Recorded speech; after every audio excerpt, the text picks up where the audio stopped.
so most fibres on the market. It's just not possible to think about crack control.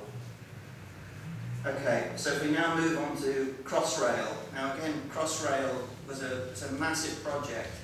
I'm really unhappy with the Crossrail project. We built 2 of the stations, and I wasn't happy at all with the quality control and the problems. But I'm here to share the good and the bad news. So Crossrail is the major railway tunnel across London, goes east to west. The central part under London is all tunnelled. The platform tunnels are quite big. They're much bigger than the existing tube system in London. And this is we built 4 of the projects on Crossrail, including 2 stations like this. So the platform tunnels are around about 350 metres long, so they're quite big for a metro scheme. And some of the tunnels required are pretty big, so some of the tunnels we could have got 3 London buses on top of each other in some of the, so it's quite big for a metro. And the crossovers, I think the widest crossover was around about 17 metres. So I'll move swiftly on. One of the issues with, and it was interesting, one of the earlier speakers mentioned that there needs to be a holistic approach with the client, the contractor and the designer. And I think this was very clear on this project, that we didn't have quite the cohesion we should have, and we had a lot of shotcrete falls, we had poor encapsulation of reinforcement, voids, laminations, at least at the beginning of the job. So, you know, and the reason for that is that there weren't enough experienced workers in the UK to build so much FCA works. Now, I was on the expert panel for Crossrail and was asked exactly that question about 5 years before it started. I said, no, we can train people, it'll be fine. Well, it wasn't fine. So that's a lesson learned. And one of the biggest issues that we have is making sure that there's an effective feedback loop to the operatives. So if they have created something that's effective, they need to know. I'll move now just a couple of years further on to, in fact the same year, to the Lee Tunnel. This is the River Thames in London is the most polluted river in London. It's 22 million tonnes of untreated sewage go into the river every year. And the Lee Tunnel was the first part of the clean-up of this river, taking 16 million tonnes of sewage out of the river. So the Lee Tunnel is the green part. So that's the bit that we've just finished. The bit that we're working on and other contractors are working on at the moment is the remaining 35 kilometres under the River Thames is the purple part, that's the tideway scheme. So in simple terms, it's a storage tunnel, so when it rains and the sewers become overloaded, this discharges into the storage tunnel, and then it stays there until the rain stops and it's pumped out to treatment. And as I say, this is the existing situation where it overflows with raw sewage into the River Thames. So this is not good. And the design requirements, really one of the key issues here. This was a very onerous, because this is at the deep end of a gravity sewer. It's nearly 100 metres below ground level, and it had 7.5 bar water pressure. It's also subjected to an internal surge pressure, and Eurocode 2, if we designed a water retaining structure to Eurocode 2, I think I needed to buy some shares in a steel company, because there would have been so much reinforcement in it that it would have been untrue. So we decided a new approach was required. So what I'm going to talk to you about now is the primary lining, the secondary lining of the tunnel, and how we designed the very large shafts on the project. So at the time, this was the largest steel fibre project in the UK, perhaps still is, but nothing too special here. It was a conventional approach, 30 kilograms of 80/60, only the 3D fibre was available at that stage. highly successful project, very watertight, given that we had 7.5 bar of water acting on the tunnel in a very fractured chalk. But the tunnel was also designed for an internal load case, so we have to give very careful consideration to the characterisation of the material. You can see here the performance of the steel fibre concrete for the primary lining it's okay, but it's not nearly as good as you'll see for the secondary lining, which we'll look at in a minute. And of course, again, a holistic approach to the design and handling of the segments is required. So extensive characterisation and testing was undertaken to prove the design, and I know that this morning, and I apologise I couldn't be here this morning, I see the content was of a more technical nature, and so I'm not going to go into the design rules that we use. But you can see, so that the primary lining was highly successful, steel fibre only. We had a Heron Connect mixed shield, which was working at 8 bar pressure, so the thrust forces on the segments were very significant. We did damage segments, but no more or less than we would have if it had been bar reinforced. In fact, our experience is that actually the major damage that occurs isn't much different if you're using steel fibre or bar. So I now want to turn to the shafts. The shafts were very large. The pumping station, which houses the pumps for all of the tideway scheme, is 44 metres in diameter and 100 metres deep. That's the biggest hole in the ground that I've designed. It's massive, and you lose the scale. The little orange dots on the left-hand picture, which you can just about see other workers.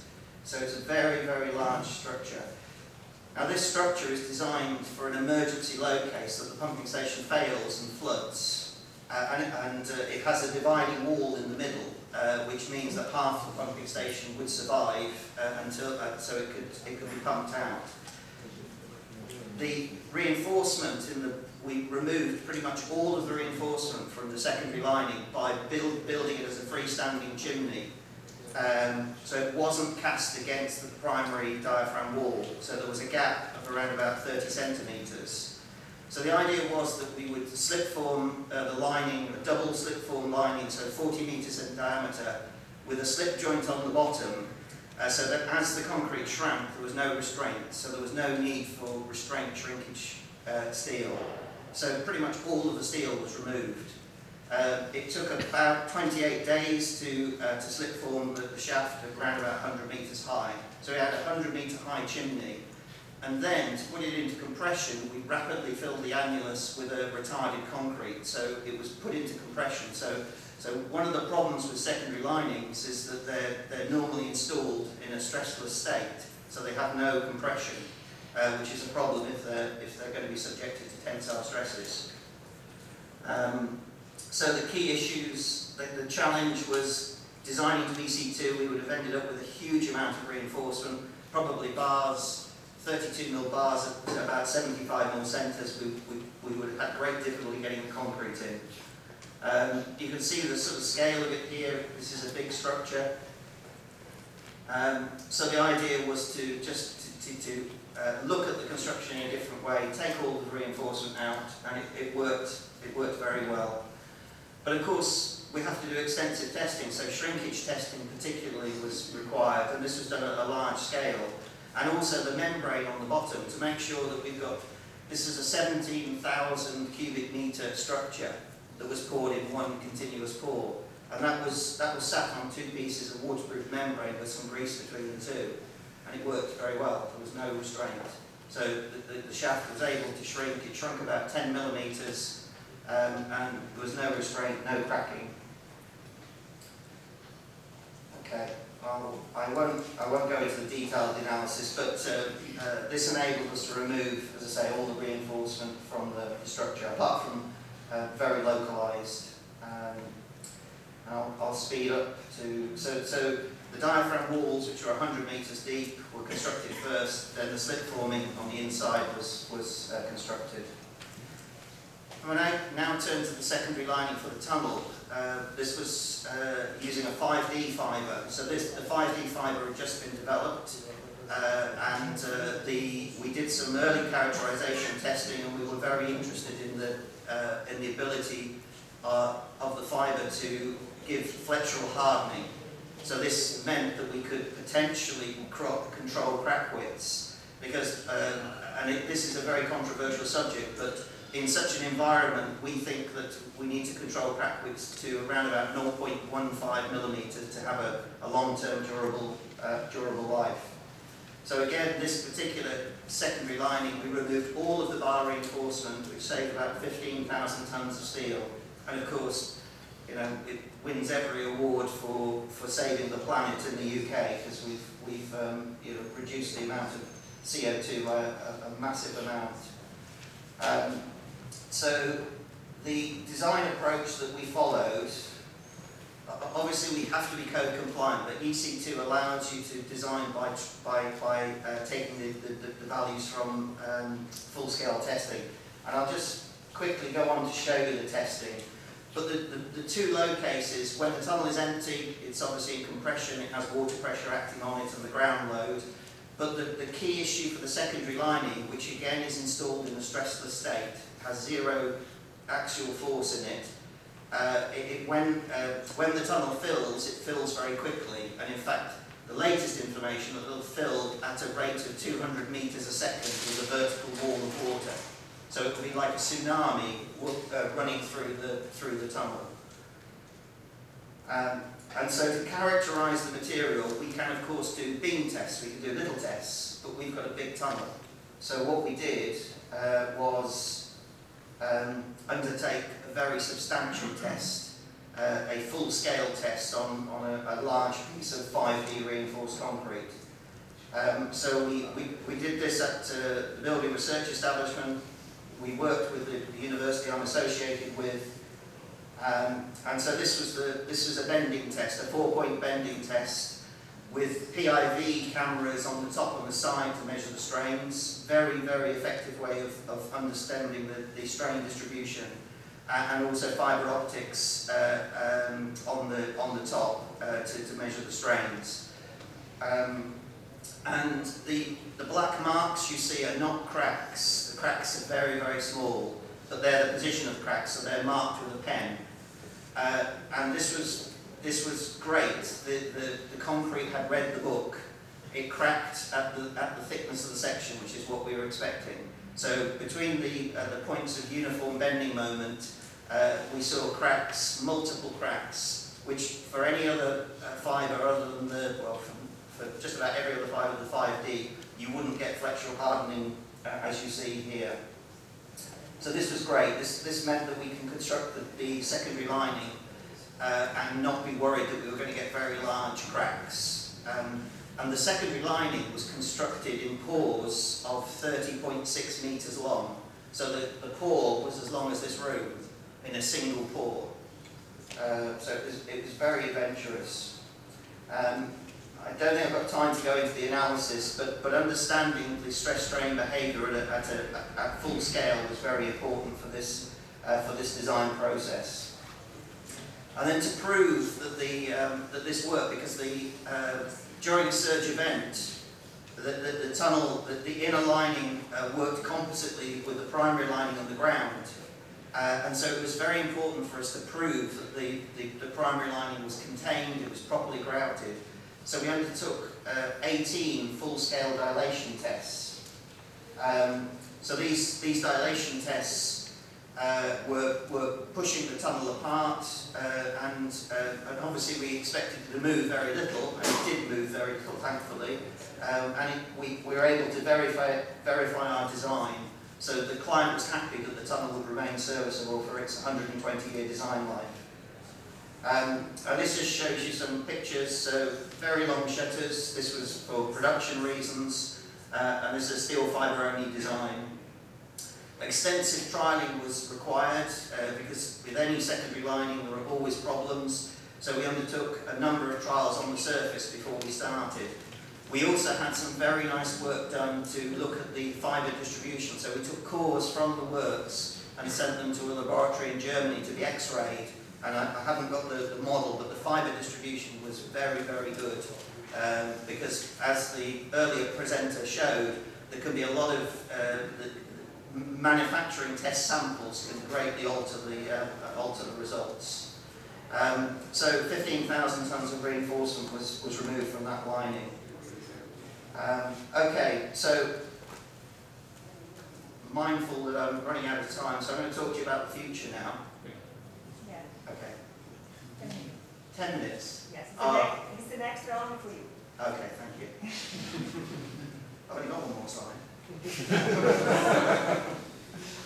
The future, self-healing materials. I am passionate about new developments, and perhaps we're here talking about steel fibre concrete, but really that isn't going to be the future. Fibre reinforced composites probably will be, or engineered cement composites, or something new will be, but these materials almost certainly will be self-healing in the future. And I'll talk to you about that shortly. High performance steel fibre reinforced concrete, particularly around openings. Spray concrete uses, tunnel design requires a lot of bar reinforcement around openings. And we think that we can improve the performance working with companies like Dramix to engineer a steel fibre mix which will enable us to remove the bar reinforcement. And the bar reinforcement is a real quality problem when you're spraying around it. We think there's opportunities for new design methods. In spray concrete design, we have endless arguments about all of the parameters that go into a design. And we jump from strain to stress and back into strain. And we've just realised, what's the point in doing why have an argument about the hypothetical modulus elasticity? Because what we're really interested in is strain. So we've developed and developing a strain-only method of design, so that we're much more focused on understanding the distribution of the cracks and distribution of the strain in the lining. And it's obvious that the extruded tunnel lining process will become viable. It's a method that has been tried for 30, 40 years. It's pretty much failed every time. But these new materials, whether it be 5D fibre or something else, will definitely open up this opportunity. So if I look first at water tightness issues, the standard specifications in the UK is you're allowed a damp patch but no running water. And the definition of running water is if you rub your finger on the surface, if you see any movement of moisture, that's running water. So it's not running as in running. So this is very onerous. So this is a temporary tunnel that we built for London Underground. And we said we couldn't guarantee what this was going to look like in the future. And you can see this is a spray concrete tunnel on the underground. Looks beautiful. Looks really nice. Really proud of this tunnel. We couldn't have done a better job. It's a shame that 2 years later it looked like this. So, spray concrete on its own doesn't keep water out. And I think the Austrians have a saying that water has a very small head. It gets in everywhere. Now, this was a temporary tunnel, and our client we didn't get sued. This was what they were expecting, but there are better ways of doing things. And also, the traditional approach, we still see today designs with bar reinforcement lattice girders, and the problems that gives, we think we can remove that. But if we look at some new materials, this is actually some work we did a little while ago with a university, the Nanotechnology Division of Surrey University. And this isn't with steel fibre, but it possibly could be in the future. And this is ultra-ductile material. Now, the inventor of this material didn't know what to do with it. Professor Victor Lee at Michigan University developed this material, and I think his biggest application was expansion joints and bridges, which didn't work very well. Now, this is a perfect tunnel lining material. And the testing that we've done, where anybody that's done direct tensile testing will know how difficult it is. So when we do direct tensile testing, we see multiple cracks. And This informs behaviour for steel fibre, because we're just about to embark on design which will involve the use of a hybrid package of fibres. So we'll use large fibres, strong at different strengths and different lengths, because the reason that we get such ductile behaviour here is that the fibre fails in so many different ways. It fails in 6 different ways. And fibre orientation is also very important. So I'm nearly coming to an end. If I just show you what this looks like, this is a test we did. It's probably nearly 10 years ago now. So this is a 50mm deep fibre reinforced sample, just being loaded with weights. If you were to look underneath that, you wouldn't see any cracking at all. If you were to look at the microscope, you would see thousands of small cracks. Since we finished this testing, we have found, as we hoped we would find, that all of the cracks heal themselves, and the healed cracks are stronger than the original material. So if it's retested, it cracks somewhere else. Now this is just one example of where I think we could be in the future. Recently, in connection with Crossrail, we put steel fibre in the, fibre optic monitoring around the junctions, and really from those results it compared very well with our analysis, but it really led us to believe that a strain-only method of design is the way we should be going. And then finally, and this is the final 2 slides, I mentioned extruded tunnel lining. So I think the original inventor was, I think, the chief engineer of Hockteeth, and it's been used on multiple projects. I think it's actually in use at the moment in Japan, but it's always let down by the materials. Using concrete and bar reinforcement is not where we should be. So if we were to look at the current state of the art, we use a tunnel boring machine, we build a piece of precast concrete, and we then, probably using tailskin grouting, we grout the annulus. And if it's a water tunnel, we'll probably put an inner lining as well. A lot of clients, they want the inner lining. So you've got 3 things forming the lining. We think it would be very possible.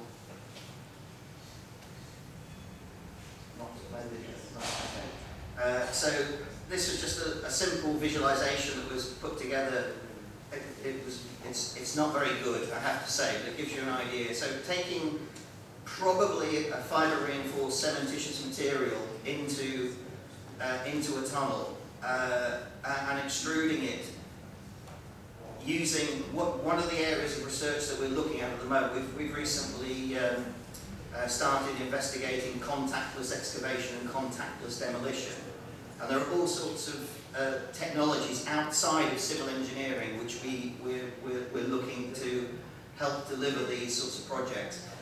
Slip forming traditionally has involved the erection of an internal shutter, so it's almost like building a ring, and then you have to take it down and put it at the end. We're absolutely confident that we can get horizontal slip forming to work, you know, this is just a thought-provoking slide, but it would be possible to articulate the form so it can go around corners. So it should work fine. Okay, and the benefit is that you can pretty much automate the system, so you can significantly reduce the workforce on the ground, significantly reduce the lining thickness, and significantly reduce settlements. And finally, I mentioned self-healing sprayed concrete. We've just finished trials, and all of the structures, sprayed concrete structures on Tideway, will be constructed using. You probably gather we like patenting things and putting trademarks on things.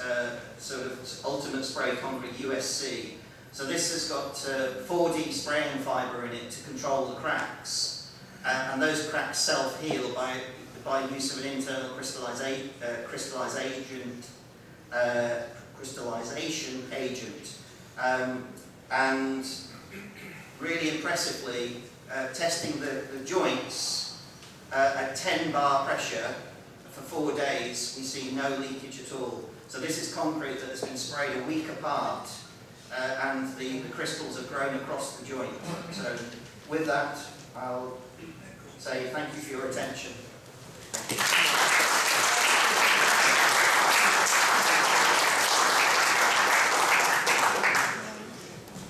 Thanks a lot, Mr. Collins. Actually, I would like to call you at the desk, Mr. Collins, because I would like to, well, just, and also vorrei anche chiamare gli altri relatori, che spero bene sono in sala. So we're trying to make a little bit of discussion.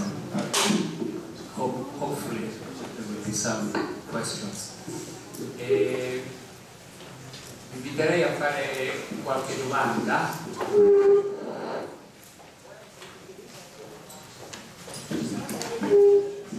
Abbiamo avuto presentazione, appunto, devo dire.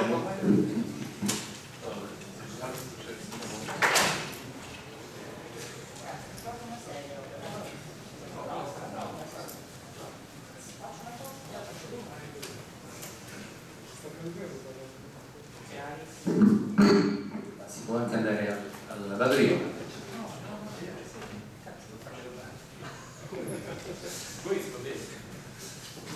Pronto? Ok.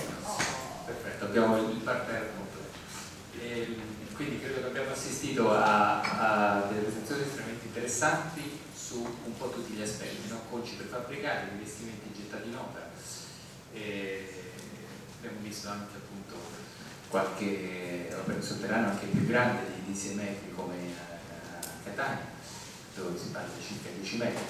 E quindi un po' poi la pressione del Colin also was very interesting, and especially the new things like the TBM with the cast in situ concrete lining while during the excavation, or the self-healing concrete.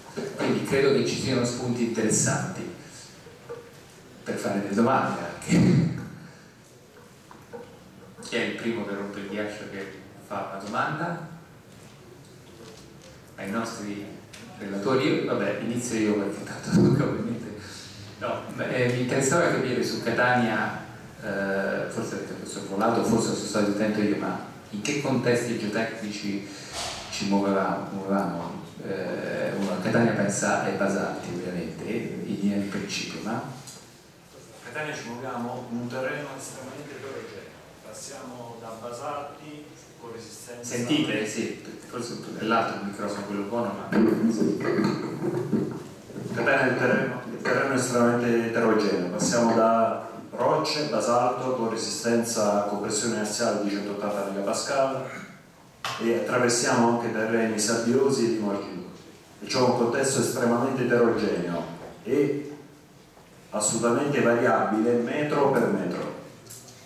Perché devo dire mi ha sorpreso quello spessore da 32 cm. Lo spessore da 32 cm, attualmente per dare l'informazione scaviamo in lava con un CS da 150 megapascal. Quindi diciamo associato al contesto specifico.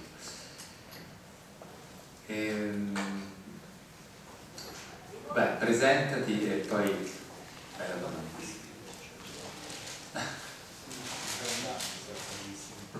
Canestrelli Sistra. Volevo chiedere quali erano le problematiche. A quale relatore? Un po' generiche, diciamo, l'argomento forse è stato introdotto dall'ingegner Castigliani, però le problematiche relative appunto a tunnel di grandi diametri con fibra rinforzata, quali sono i problemi particolari che nascono. Poi informazioni riguardo a quali paesi hanno introdotto normative con linee guida su fibre rinforzate, se ci sono, non ho capito. Sì. Dunque, per i diametri più grandi semplicemente bisogna fare delle verifiche aggiuntive. Fino a 6 metri e mezzo secondo me grossi problemi non ci sono, anche in contesti geomeccanici più complicati. Quando però aumentiamo i diametri aumentano ovviamente le spinte dei mastinetti, quindi ovviamente le tensioni di trazione aumentano, tutto diventa più complicato. A quel punto non diventa più, sì, si può fare, ma bisogna fare una verifica calandosi proprio nel posto, nel singolo problema, cioè se c'era l'IBM, abbiamo fatto anche l'IBM di 12 metri, una 30, insomma, lì però si deve andare proprio nello specifico, cioè non c'è più una risposta secca, sì, le fibre per forza, oppure bisogna usare anche le gabbiette, diciamo, per proteggere la zona. Poi dipende anche dal numero di codici, è una cosa anche molto importante, dal numero di codici, perché può essere utilizzato per esempio in 7+1, che chiaramente fa sì che il tratto di conce è più piccolo, quindi non ci sono momenti flettenti residui. Insomma, secondo me quando si aumenta oltre 6,5 metri di diametro bisogna semplicemente andare di volta in volta, mediante la progettazione, a vedere prima di tutto se è realizzabile solo con fibre, e poi ci sono comunque tanti piccoli accorgimenti che possono essere presi per poter comunque rientrare nella categoria delle diciamo nella categoria delle gallerie non armate. Le prime due cose, i primi due interventi che mi vengono in mente è ovviamente usare un maggior numero di martinetti, ovviamente di posizioni nell'anello, e anche un maggior numero ovviamente di conci nel singolo anello. Riguardo le normative, norma è stato progettato con l'Eurocodice e l'aiuto del FIB 2010, che è esattamente quello che ha nominato il nostro professor Meda. Quindi l'Eurocodice 10 ci dava lo spazio per poter andare alla sperimentazione di questo materiale, del concrete con le fibre, e poi tramite il FIB abbiamo seguito i consigli del FIB per andare nello specifico nelle singole raccomandazioni. E proprio su questa partita, cioè nel convincere il nostro cliente che il FIB più l'Eurocodice era diciamo, il giusto approccio al problema, abbiamo messo un po' di tempo. Ovviamente mi auguro che nel prossimo futuro, nelle prossime edizioni del FIB e anche delle raccomandazioni, rimarrà aperta la strada per poter progettare altre gallerie solo con FIB. Anche perché dal punto di vista anche dei piccoli accenni, oppure la necessità comunque di porre in opera anche un minimo di ferro, anche una gabbietta, peggiora molto tutti i vantaggi che abbiamo da invece progettare una galleria solo con fibre. Quindi il mio personale punto di vista è che è meglio orientarsi sempre alla progettazione di alcune sezioni armate solo con fibre, alcune sezioni che possono essere armate con fibre più armatura, piuttosto che pensare a una via di mezzo che secondo me non è molto vantaggioso, diciamo questo. Grazie. Se capisco, comunque tu sei solo preoccupato della spinta dei martinetti, non del fatto che ci possano essere momenti flettenti dal masso. Come dicevamo, i momenti flettenti secondo me non sono mai un grosso problema, a meno che non ci siano carichi dissimmetrici molto forti, che però secondo me con le fibre non vengono gestiti bene. Quindi nel caso in cui noi abbiamo per esempio l'apertura per un habit, per un bypass, allora a quel punto secondo me bisognerebbe proprio usare le barre, quindi dovremmo pensare a un'armatura, eventualmente nel caso diciamo di DO in generale, dell'applicazione in Medio Oriente, addirittura avevamo le barre stencil, cioè fatte molto costose, ma in quei casi non avevamo nessuna via d'uscita, e quindi in quel caso è inutile stare lì a perdere tempo con le fibre perché le tensioni di trazione sono molto elevate, quindi andare direttamente su un'armatura completa. Però sulle sezioni dove dal punto di vista geotecnico, anche diciamo più o meno omogenee, anche tutte negative ma omogenee, non con dissimmetria importante dei carichi, secondo me le fibre possono essere applicate facilmente, ovviamente fatte le verifiche di. Invece per quanto riguarda la spinta dei martinetti, ritorniamo, quello va studiato molto molto bene, perché è quello che rompe i coci, soprattutto. Grazie. E se capisco, a Catania, diciamo, anche se per anelli diciamo, temporanei, avete scelto la soluzione mista.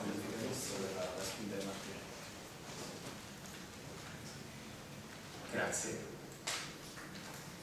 C'è qualche... Io sono Mohamed di gallerie. Aspetta che ti porta il microfono.